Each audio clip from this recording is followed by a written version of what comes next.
Sekarang kita akan masuk ke dalam seri eksposisi kita, pertemuan yang ke-10 dari Kisah Para Rasul, tentang kepentingan sakramen di dalam gereja. Sekali lagi mari kita buka firman Tuhan terlebih dahulu, dan setelah kita membacanya kita sekali lagi sama-sama berdoa. Kisah Para Rasul pasal 2 ayat 41 sampai 42, 2 ayat saja. Berminggu-minggu kita membaca hal ini, harap tidak bosan ya, tapi kita melihat kelimpahan di baliknya. Kenapa ini menjadi prioritas gereja? Kenapa ini menjadi suatu hal yang sangat-sangat serius di dalam kehidupan gereja mula-mula, yaitu sakramen. Mari kita sama-sama membaca kedua ayat ini, Kisah Para Rasul pasal 2 dari ayat 41 sampai 42. Yang sudah menemukan, demikian firman Tuhan, 3 ya.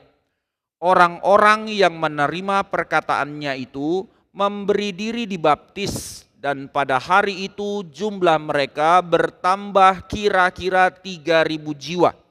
Mereka bertekun dalam pengajaran rasul-rasul dan dalam persekutuan, dan mereka selalu berkumpul untuk memecahkan roti dan berdoa.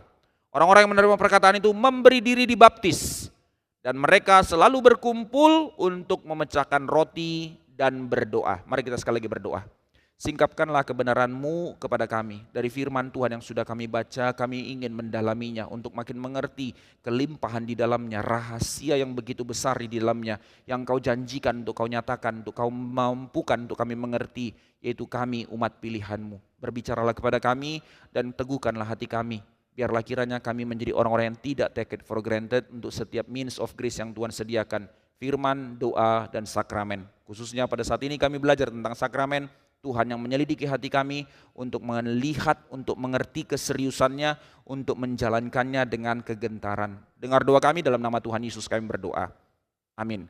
Saudara sekalian, di dalam 4 bulan kita sudah lebih ya, sekarang minggu ke-19, hampir sudah 5 bulan kita beribadah di MMR Sunter. Kita mulai dari seri eksposisi Kisah Para Rasul, melihat konsep gereja di dalam misi kerajaan Allah, melihat apa yang menjadi prinsip gereja, sehingga kita memulai gereja ini di dalam prinsip yang benar sebagai perintis kita, memulai kembali sebagai pengurus dan sebagai jemaat mula-mula di tempat ini, belajar melihat gereja sebagaimana kehidupan jemaat mula-mula di dalam Kisah Para Rasul. Maka ini menjadi kerinduan kita, ini juga yang menjadi dasar gereja kita di tempat ini, untuk kita menjalankan gereja di tempat ini dengan prinsip yang benar, dengan kerinduan yang benar, dengan firman Tuhan yang benar. Maka dari gereja mula-mula kita belajar melihat prinsip gereja, dasar tiang dari gereja. Ada 4 formula yang kita lihat dari dasar gereja mula-mula, yaitu apa? Gereja yang bertekun dalam pengajaran rasul, pengajaran firman. Gereja yang sejati harus kembali kepada doktrin yang benar. Lalu mereka menjadi gereja yang bertekun dalam doa. Gereja yang sejati adalah gereja yang tidak bisa melupakan doa. Lalu yang ketiga, gereja yang sejati adalah hidup dalam persekutuan, di dalam kesatuan, dan untuk menjadi saksi yang diutus keluar. Gereja yang tidak mengabarkan Injil adalah gereja yang bunuh diri, tapi gereja yang tidak memiliki persekutuan di dalamnya adalah gereja yang akan hancur seperti termutilasi satu sama lainnya, padahal kita di dalam satu tubuh. Dan yang keempat, gereja yang sejati ternyata dari awal tiang utama yang digambarkan Tuhan, yang diekspresikan menjadi hal yang paling penting dalam gereja, adalah gereja yang menjalankan sakramen. Sebegitu seriusnya. To be honest, saudara, bukankah ini menjadi suatu hal yang paling kita anggap sepele pada zaman ini? Sakramen is not necessarily penting, ataupun secara kehidupan saya kayaknya nggak ada efek, begitu kan ya? Apa yang korslet, apa yang masalah, nah ini yang kita mau pelajari. Jadi kita mau merenungkan pada pagi hari ini kepentingan sakramen dalam gereja. Sebenarnya apa itu sakramen? Lalu mengapa sakramen itu harus ada dalam gereja? Kepentingannya apa? 2 pertanyaan ini saja sebenarnya, and yet kita boleh sama-sama merenungkan untuk sama-sama kita hidupi. Saudara sekalian, sebelum kita menjelaskannya, nah ini di dalam hal ini saya secara pribadi sebagai pengkhotbah belajar, dan pendengar pun belajar. Belajar apa? Belajar mendengar khotbah di dalam bentuk, dalam faedah, dalam cara yang berbeda-beda. Biasanya kalau saudara perhatikan, saya mengkhotbahnya di dalam bentuk ekspositori atau naratif. Nah sekarang saya memberitakan ini di dalam bentuk sistematik teologi. Sistem pemaparan, penjelasan secara data, apa dan mengapa, bukan dalam bentuk story-nya. Ada begitu banyak pendekatan khotbah ya, naratif, khotbah, cerita dan segala macam atau sistematik dan segala macamnya. Ya tentu berbeda-beda caranya, tapi kita sama-sama belajar untuk melihat kelimpahannya. Nah sekarang kita masuk ke dalam sakramen sebagai tanda yang kelihatan dari perjanjian anugerah. Masih terlalu teoritis, tidak apa-apa. Pelan-pelan kita pelajari hal ini ya. Maka sakramen itu melambangkan Kristus dan manfaat anugerah keselamatannya yang kita terima.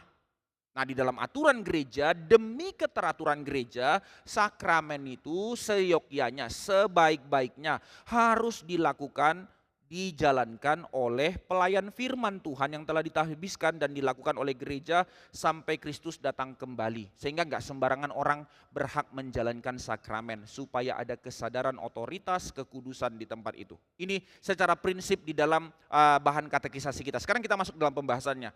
Jadi apa itu sakramen? Dinyatakan di dalam prinsip dari Alkitab yang kita lihat, sakramen itu adalah tanda yang kelihatan dari covenant of grace, tanda yang kelihatan dari perjanjian anugerah yang diikatkan Allah dengan kita. Tuhan ngasih janji kepada kita, maka melalui apa kita melihat janjinya? Melalui tanda. Jadi sakramen itu bukan anugerah itu sendiri, tapi sakramen itu adalah tanda yang Tuhan pakai untuk kita melihat. Melalui sakramen itu memperlihatkan anugerah itu sendiri untuk ada dalam hidup kita. Orang sering bertanya, nah ini sedikit pendekatan sensitif ya, walaupun pendekatan seperti ini tidak akan terlalu sering saya gunakan. Orang tanya, apa bedanya Katolik dengan Protestan? Saudara jangan membaca khotbah seperti ini untuk kita anti terhadap yang lain ya, tapi kita belajar di dalam studinya, itu tujuannya. Pulang dari sini, oh saya tahu ngebukin Katolik, cilaka orang berpikir kayak gitu. No, kita belajar untuk melihat. Jadi di dalam perbedaan ini untuk bukan memperuncing, tapi kita mengerti apa yang menjadi dasar iman kita. Nah di dalam perbedaan Katolik dan Protestan salah satunya yang paling sentral adalah di dalam isu sakramen. Kita tidak melihat Katolik sebagai bidat karena Katolik sangat firm di dalam Trinitas. Jadi kita percaya mereka pun bagian dari saudara seiman, tapi di dalam penyimpangan atau di dalam cara pengambilan penafsiran yang berbeda, maka kita melihat ada hal-hal yang kita tolak tentunya. Nah dalam hal ini kita masuk kembali. Setidaknya di dalam pandangan Roma Katolik di dalam zaman Luther dan Calvin, apa kata gereja Roma Katolik pada zaman itu? Mereka percaya bahwa sakramen itu bukan tanda dari anugerah, tapi mereka percaya sakramen itulah anugerah itu sendiri. Nah di sini pengertiannya. Jadi di dalam mereka misalnya salah satu sakramen perjamuan kudus, mereka melihat bahwa roti dan anggur itu benar-benar dianggap berubah jadi darah dan dagingnya Kristus. Waktu kamu makan roti itu tubuh Kristus. Waktu kamu minum anggur itu darah Kristus. Jadi itu bukan hanya sekedar melambangkan. Makanya dengan kamu makan, dengan kamu minum, disitulah dosamu dihapuskan. Nah ini teologi yang lain kapan-kapan belajar, itu yang namanya konsep infuse. Kita selamat dengan konsep yang namanya imputasi. Kebenaran Kristus itu diberikan kepada kita, dicangkokkan kepada kita. Tapi di dalam konsep perjamuan kudus seperti ini, diinfus. Saudara sakit diinfuskan ya, butuh energi, nggak bisa lagi makan. Infus tuh dimasukin. Nah sama, saudara sudah berdosa sepanjang minggu ini, cepat-cepat perjamuan kudus. Melalui itu, saudara makan tubuh Kristus, minum darah Kristus, dosa saudara dihapuskan. Nah ini maksudnya, itu konsepnya. Jadi ini yang kita berbeda dengan Roma Katolik. Bahwa sebenarnya ini kan ekivalen dengan sunat di dalam perjanjian lama. Apa kata sunat di dalam perjanjian lama? Bahwa sunat itu sendiri sebenarnya tidak menyelamatkan. Bukan karena disunat maka Abraham selamat, bukan karena disunat maka Musa selamat. Tapi sunat itu memang hanya tanda dari orang-orang pilihan Tuhan dikhususkan menjadi umatnya. Tapi nggak jadi take it for granted, ya kan hanya tanda, nggak apa-apa lah, sunat, nggak boleh, nggak masalah, nggak usah sunat pun nggak masalah. No. Di dalam hal itu ingat, istri dari Musa ketika tidak menyunatkan anaknya hampir dimatikan, maka cepat-cepat langsung disunat. Karena kesadaran keseriusan dikhususkan menjadi umat Allah. Nah ini motifnya. Maka hati-hati saudara sekalian, kita harus bedakan apa yang disebut dengan tanda dan apa yang disebut dengan barangnya. Tanda menuju barang itu dan barang itu sendiri itu dua hal yang berbeda kan ya. Saya suka pakai ilustrasi, saya pinjam dari pendeta Jethro, Kelapa Gading punya gembala. Pakai ilustrasi yang paling lucu dan paling sederhana and yet paling menusuk. Saudara kalau ke mall kebelet, cari apa? Cari apa? Ini curang nih, nggak mau. Saya datang untuk dengar bukan untuk ditanya-tanya. Jawab dong. Saudara kalau ke mall udah kebelet nih, cari apa? Cari toilet. Dengan cara apa? Cari sign-nya. Lihat kiri kanan mana ada toilet kan? Yang saudara temukan adalah apa? Tandanya. Toilet. Itu toilet atau tanda? Dengan cara itu saudara tahu kemana ke toilet kan ya? Saudara jangan kencing di situ. Toilet, udah kencing aja di situ atau buang air besar di situ. Orang semua nonton, apa terjadi? Satpam akan angkat saudara, security akan angkat saudara kan ya. Bedakan antara tanda toilet dengan toiletnya. Jadi jangan buang air di situ. Nah ini konsepnya. Sebenarnya banyak sekali dalam kehidupan kita tanda kan ya. Saudara mengabaikan tanda, saudara celaka di dalam rambu-rambu lalu lintas. Semua rambu itu tanda kan ya. Penyeberangan, hati-hati anak sekolah. Saudara lihat tandanya, mana anak sekolah? Enggak, itu tanda supaya di depan nanti saudara akan jalan. Semua saudara mau jalan, bensin mau habis, aduh, oh ada sign, tanda 100 meter lagi atau 500 meter lagi ada pom bensin. Begitu kan ya? Semua itu tanda, bukan barangnya, tapi menuju memperlihatkan ke arah barangnya. Maka di sini perbedaannya. Jadi ada tanda dan ada barangnya. Apa ini barangnya yang dilambangkan oleh tanda itu, diperlihatkan oleh tanda itu. Nah, sama dalam hal ini, sakramen itu tandanya. Tanda dari apa? Tanda dari janji anugerah yang telah saudara dan saya dapatkan. Jadi yang mau dikasih lihat itu perjanjian dari anugerah itu yang tidak kelihatan. Makanya dibuat tanda, namanya janji. Mana, nggak kelihatan kan ya. Maka diberikanlah tanda untuk melihatnya. Contoh yang lain, mewakili. Setidaknya walaupun ini tidak terlalu mewakili, tapi saya kasih untuk kita bisa membawa gambarannya. Saudara mau bikin di dalam bisnis, apapun itu, kontrak kerja lah dan segala macam, atau jual beli tanah. Saudara beli tanah di mana? Oh, saudara orang Jakarta beli tanah di mana? Di apa itu namanya? Cengkudu segala macam yang BSD ke sana atau Karawaci ke sana itu. Beli tanah di sana. Lalu mana tanahnya? Kan nggak di sini. Oh, harus beli tanah ya harus di sana, lihat tanahnya, bayar uangnya dan segala macam. Tapi apa yang kita lakukan? Perjanjian, tanda tangan kontrak atau surat jual beli tanahnya. Ada itu kan ya? Kita bikin kontrak untuk memperlihatkan janji bahwa sejumlah uang sudah saya bayarkan, surat tanah ini mewakili tanah itu saya sudah dapatkan. Tanda. Surat ini tanahnya, bukan. Tapi legalitasnya kan di sini, di dalam surat ini. Maka suratnya itu adalah tanda yang kelihatan dari janji pembelian atas tanah itu. Tapi sekali lagi, tidak bisa diwakili dengan surat kontrak di dalam perjanjian kita dengan Tuhan. Kenapa? Konsep kontrak itu kan nggak terlalu cocok sebenarnya dengan perjanjian anugerah. Tapi ini cuman membantu kita untuk membayangkan perjanjian kita dengan Tuhan. Karena hubungan kita dengan Tuhan itu kan hubungan yang relational. Bukan sebuah transaksional, tapi sebuah relasi. Cinta kasih itu tidak diikat dengan kontrak, tapi untuk membantu kita melihat janji itu ditanda tangan, gitu kan ya. Jadi kita masuk dalam hal ini. Jadi relasi cinta memang pada dasarnya adalah sebuah janji. Nah, perhatikan hal ini, saudara-saudara yang akan menikah, saudara-saudara yang sudah menikah, untuk diteguhkan sekali lagi. Saudara, relasi cinta itu memang pada dasarnya adalah sebuah janji. Ingat, esensi dari pernikahan adalah janjinya, bukan cintanya. Loh, aku kan nikah karena cinta. Ya, tapi saudara ingat, di dalam prinsip iman Kristen, saya bersyukur di dalam janji nikah itu menjadi kuncinya. Esensi pernikahan adalah janjinya, bukan cintanya. Apa janji nikah? Mulai lupa ya?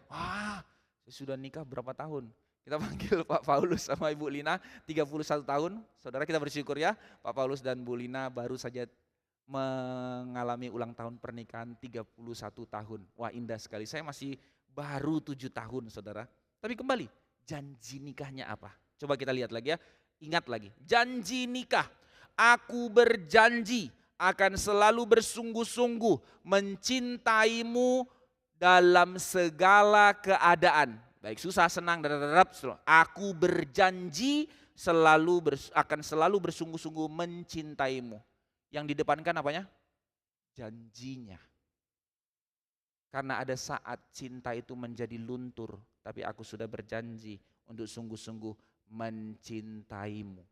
Janji nikah, saudara. Indah sekali. Tidak gampang, ya memang tidak gampang. Apalagi saat kesel, apalagi saat berantem, sudah mulai muncul mau bilang menyesal. Aku berjanji. Janjinya yang didepankan.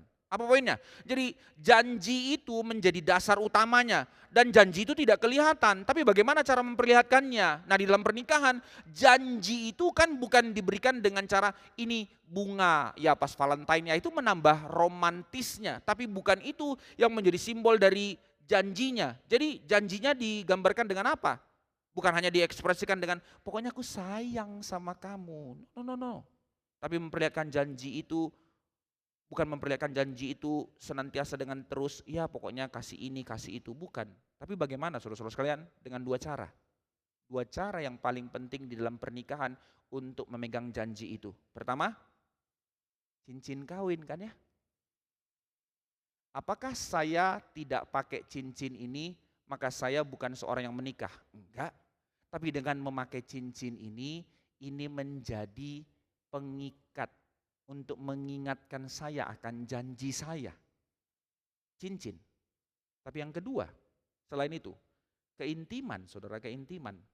Atau bahkan lebih khususnya lagi, yaitu hubungan seksual yang dilakukan secara rutin senantiasa membaharui untuk intimasi di dalam pasangan itu. Jadi ada dua tanda cincin kawin, sekali untuk selamanya, dan keintiman dan hubungan itu rutin dan senantiasa diperbaharui di dalam kehidupan pernikahan.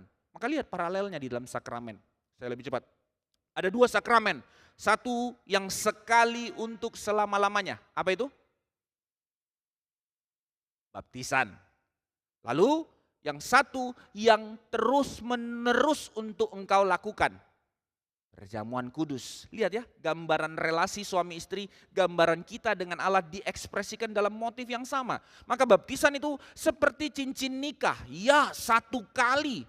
Di satu sisi jatuh cinta pada seseorang adalah satu hal, tapi lebih dalam lagi di dalam relasi itu memberikan diri kepada orang yang kamu cintai. Itulah prinsip dari pernikahan. Menikah bukan karena saya dapat apa dari orang ini, tapi ketika saya berjanji dalam janji nikah, berarti saya menyerahkan seluruh hidup saya untuk pasangan saya. Ini pernikahan. Maka ditandai dengan apa? Dengan janji nikah. Melalui disertai dengan tanda apa? Cincin. Inilah gambaran dari ekspresi dari baptisan itu. Cincin ini kuberikan kepadamu sebagai lambang. Kedua belah pihak mengikat, enggak putus. Maka baptisan ini sebagai satu kesadaran ikat dimasukkan ke dalam keluarga kerajaan Allah. Yang kedua perjamuan kudus, mirip dengan urusan keintiman atau di dalam seksual, di dalam urusan relasi suami istri. Selalu bahwa keintiman itu atau hubungan seksual bahkan selalu sebagai ekspresi, bukan hal rendahan, bukan sekedar simbol. Nggak ada kan orang di dalam hubungan keintiman, ya simbol aja lah, gambaran relasi. Nah ini kan mulai terjadi di beberapa negara ya, ada yang namanya kawin kontrak, atau nggak usah yang paling itu, yang di Jepang saudara bisa sewa servis pacar palsu. Karena malu punya pride, sekali setahun kumpul sama keluarga, sewa pacar palsu. Wah nanti ada tarifnya, mau yang bagaimana, yang cuman pegangan tangan, yang ngobrol, atau yang sampai intim, ada tanda kiss-nya sebagai simbol bahwa kita ini benar-benar dekat. Sampai segitunya sekarang saudara.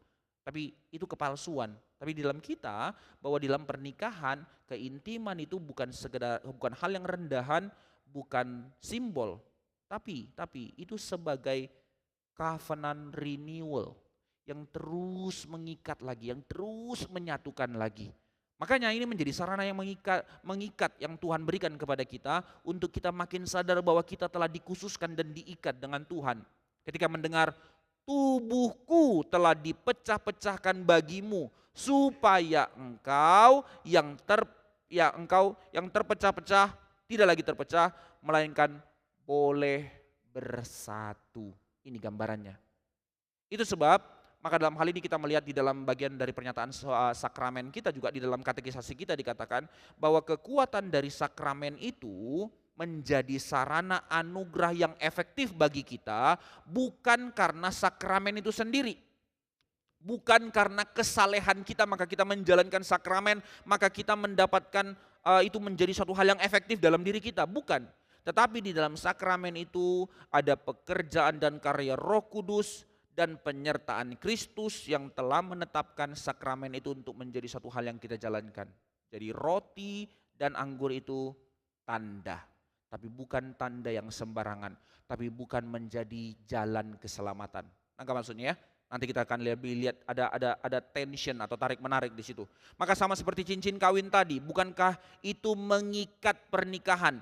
Itu tanda dari ikatan itu sendiri, tapi bukan cincin itu pernikahannya, tapi ini tanda dari pernikahan. Demikian juga di dalam seks yang demikian atau hubungan intim. Bahaya sekali saudara-saudara sekalian kalau seks menjadi hal yang mengikat pernikahan, menjadi tujuan dari pernikahan. Kalau orang mau nikah hanya demi seks, itu meaningless, itu neraka. Bahkan menghancurkan saudara sekalian, menghancurkan, abuse itu, abuse. Maka sangat sia-sia kalau tanda itu digunakan tanpa realitanya. Sebaliknya, itu akan menjadi meaningful ketika kita benar-benar memiliki ikatan karena kesadaran kesatuan. Itu sebab gereja sangat menentang seks di luar nikah. Karena harus ada ikatan perjanjiannya. Maka itu menjadi satu hal renewalnya di dalam covenant renewalnya di dalam hubungan itu. Sama di dalam gereja ada baptisan, baru ada sakramen yang boleh, perjamuan kudus yang boleh dijalankan. Kita teruskan dulu ya. Maka sama prinsip dengan sakramen itu ketika dikatakan barang siapa yang menerima perjamuan kudus tanpa mempersiapkan diri, ia mendatangkan hukuman atas dirinya sendiri. Itu sebab di dalam gereja ini, saudara, minggu depan akan ada perjamuan, harap jemaat mempersiapkan diri. Tapi sekarang ini jadi kalimat klise, kalimat omong kosong. Ya sudahlah, mau baptisan kayak, mau perjamuan kudus kayak, apapun minggu depan masa bodoh. Pada saat mau perjamuan kudus baru rasa kusuk-kusuk dan segala macamnya. No, harap mempersiapkan diri. Karena ini prinsip firman Tuhan. Nanti dibaca di dalam 1 Korintus 11. Seluruh pasal itu, khususnya dari ayat 20 sampai ke 29, 30, 31 terus. Itu peringatan tentang keseriusan dari sakramen. Jadi sekali lagi, sakramen itu tidak ada gunanya ketika lepas atau keluar dari Kristus dan dari Roh Kudus. Itu bukan, tapi juga itu bukan sekedar simbol atau ritual, tapi sebagai alat anugerah, means of grace, sebagai jalan untuk kita menikmati Allah, menikmati keselamatan. Maka kuduskanlah, seriuslah menghadapi sakramen. Sekarang lebih dalam ya. Jadi, apakah sakramen yang telah ditetapkan Tuhan? Kita bicara tentang prinsipnya, walaupun tadi sudah ada di atas, sekarang kita bagi lebih dalam sedikit.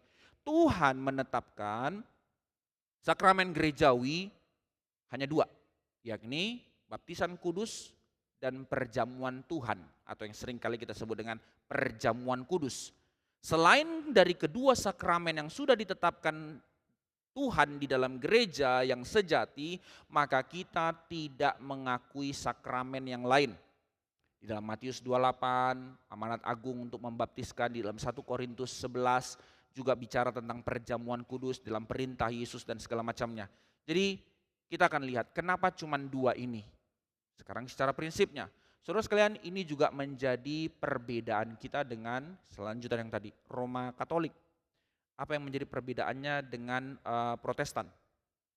Dari Alkitab kita melihat hanya ada dua yang eksplisit diperintahkan. Great Commission, baptislah dan mengadakan perjamuan Tuhan atau perjamuan roh, perjamuan kudus. Itu prinsip dari Alkitabnya, karena ini yang diperintahkan Yesus secara langsung, secara eksplisit dari mulut Yesus. Waktu dia mau naik, amanat agung, baptis. Dan ketika berulang-ulang di dalam Yesus mengatakan, kita tidak against dengan hal ini, tapi kita tidak menerima hanya hal ini. Jika manusia ditentukan dari I think therefore I am, bukankah manusia tidak hanya hidup oleh karena apa yang dipikirkannya? Bukankah banyak hal yang kita tahu benar kita tetap tidak jalankan? Bukankah banyak hal yang kita tahu, I think, tahu itu salah, tapi tetap saya jalankan. Jadi apa yang mendrive manusia? Apa yang menjadikan manusia itu manusia? I think, therefore I am. No. Ada yang lebih besar daripada hal itu, saudara-saudara sekalian. Bahwa sesuatu yang lain selain urusan berpikir yang lebih mempengaruhi hidup kita, melampaui otak kita, bahkan otak kita pun disetir oleh hal ini. Apa itu? Love, desire. Apa yang kamu sukai menggerakkan kamu, memaksa pikiran kamu untuk pikir bagaimana mensuplai untuk memenuhi yang kamu sukai itu. Jadi manusia itu makhluk desire, makhluk love. Ini yang dimaksudkan dengan yang terutama, bukan konsep di otak, tetapi apa yang menjadi gambaran hati kita.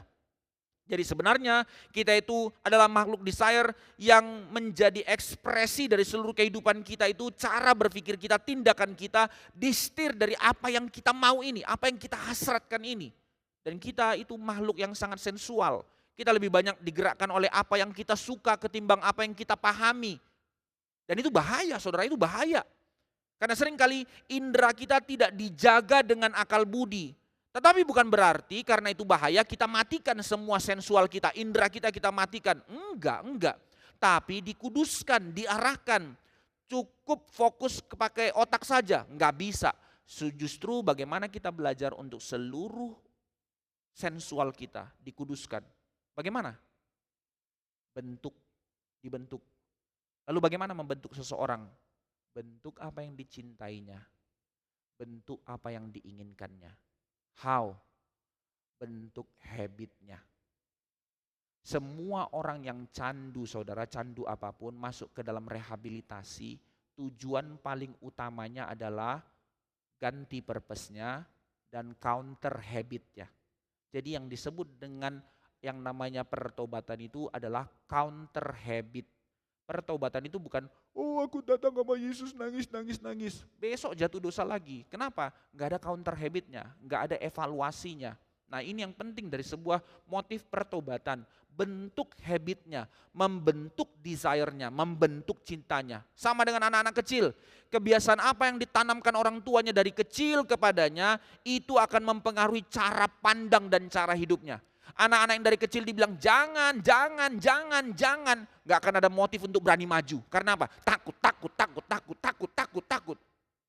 Anak kecil yang terus dikasih gadget ini, maka dia tidak akan pernah punya sosial yang baik dengan dunia. Dia gak peduli karena inilah hidupnya.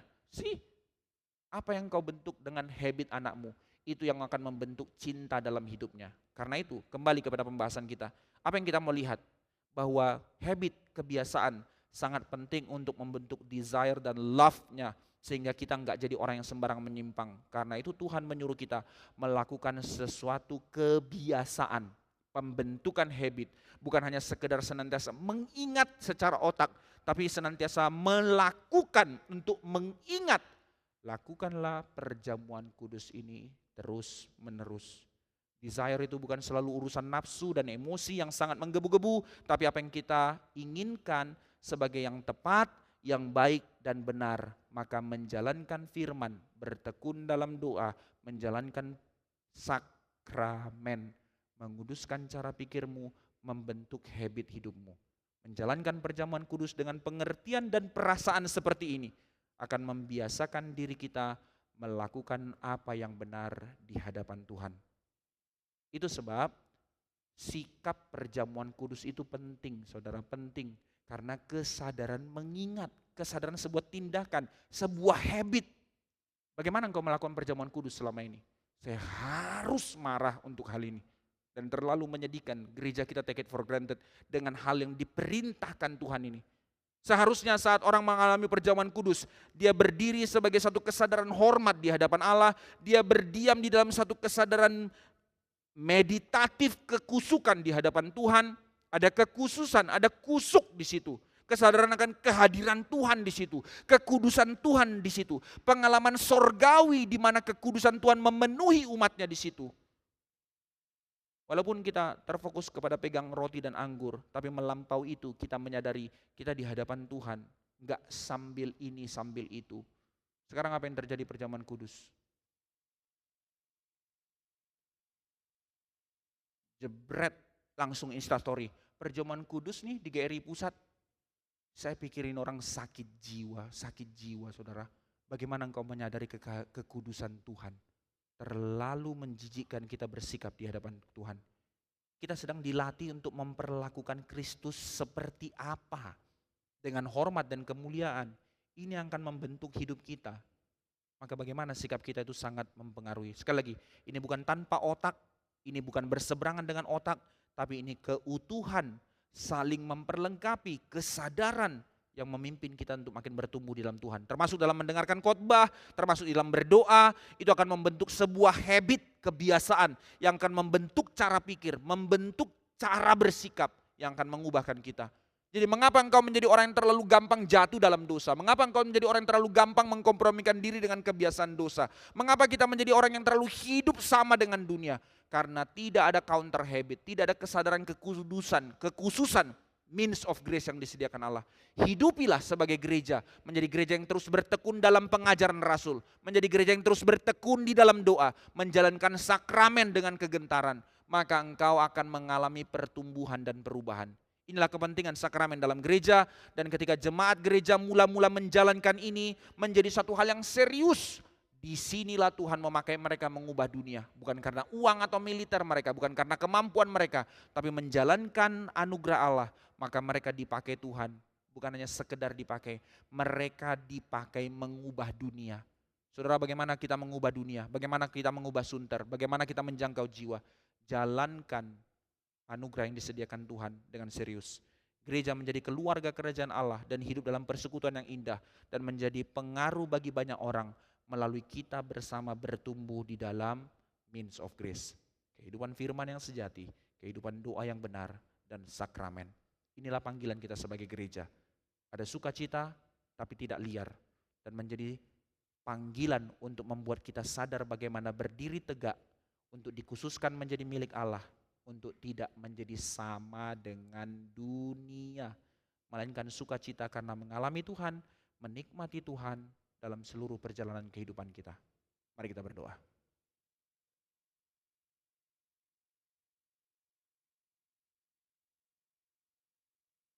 Tuhan panggil kami, Tuhan kuduskan kami, Tuhan khususkan kami, dan Tuhan sediakan alat anugerah bagi kami. Tuhan sadarkan kami. Jangan kiranya kami menjadi orang-orang yang sepele. Di tengah-tengah kesadaran kami menjalankan seluruh tugas dan panggilan kami di tengah-tengah dunia. Tapi seringkali kami menjadi kecut hati, seringkali kami menjadi gentar dan takut, seringkali bahkan kami menjadi orang yang mengkompromikan diri dengan dosa. Karena kami menjadi orang yang terlalu jauh daripadamu, jauh dari persekutuan kami yang benar sebagai keluarga kerajaan Allah. Kami sebagai tubuh Kristus termutilasi, pecah-pecah di dalam egonya kami. Tapi sekarang kami dibawa lagi kepada satu kesadaran, meaning yang begitu serius yang Tuhan sediakan di dalam sakramen. Tuhan berkati kami saat kami mengalami baptisan, atau saat kami menyaksikan keluarga kerajaan Allah ditambahkan di dalam baptisan. Saat kami masuk ke dalam perjamuan kudus, anugerah demi anugerah, berkat demi berkat dilimpahkan Allah. Tuhan, bangunkanlah hati kami untuk membentuk hati yang demikian, kebiasaan yang demikian sebagai satu liturgi kehidupan, sebagai satu kesadaran kami bahwa kami telah dikuduskan dan dikhususkan menjadi milik kepunyaan Allah, menjadi satu persekutuan sebagai keluarga kerajaan Allah. Pimpin kami sehingga kami menjadi gereja yang bertumbuh, menjadi gereja yang bersekutu dengan sehat, dan menjadi gereja yang menjadi berkat di antara kami satu sama lain, dan menjadi gereja yang menjadi berkat keluar. Berkati setiap kami, pimpin kami gerejamu di tempat ini. Dengar doa kami, dalam nama Tuhan Yesus kami berdoa.